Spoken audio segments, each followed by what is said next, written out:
magaalada Burcana waxaa lagu soo dhaweeyay xogayaha siyaasadda qaaradda Yurub ee xisbiga macaaridka ee wadani Maxamed Saciid Gaaxnuug wariyahayaga magaalada Burco ayaa warkaasi noo soo diray.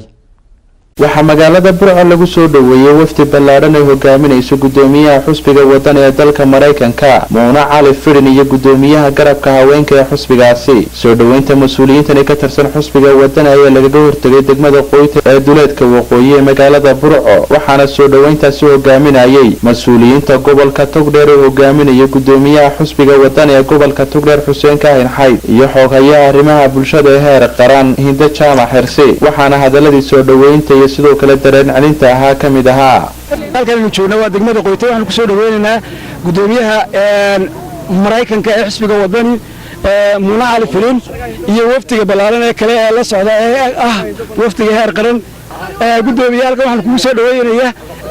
taageerayaasha xisbiga wadani ee gobolka Togdheer iyo gudigiisii oo heer qaran iyo heer gobolba leh waxaan ku leenahay waqti kuulayeen joognaa axyaada ayaa kulul welcome to Burco. aad iyo aad baan u soo dhaweynayaa gabi ahaantoodba waxaan leeyahay ku soo dhawaada gobolka Togdheer magaalada Burco ku soo dhawaada halkii laga aasaasay Soomaaliland xilli dambe oo kulul socona aad baan idinka mahad celinaynaa runtiina waxaynu wada soconaa waa dan guud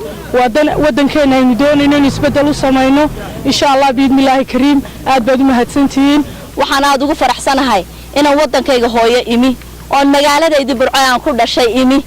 waxay ii tahay farxad weyn waayo waxaan garanayaa maalintan ka baxay 1988 anoo kabala baan ka baxay goorfiido oo maqrib aan ka baxay maantana oo xabadii eeriyayso madfaci eeriyay maantana xor iyo xalaal baan ku taaganahay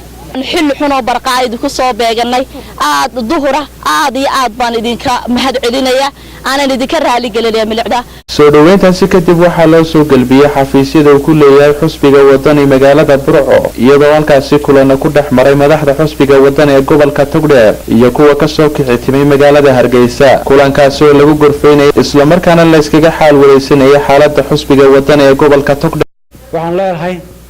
waftigiina ballaaran ee nooga kala yimid meelaha aadka u kala durugsan ee ugu horeyso Muuna Cali Firin oo ka timi wadanka Mareykanka ahana gudoomiyaha xisbiga wadani iyo waftiga kale ee la socday iyaguna Hargeysa ka yimid waxaan leenahay ku soo dhawaada Burco de waqti dheer ayaad ka maqnayd sidii waqtigii aad ka tagtay ahayd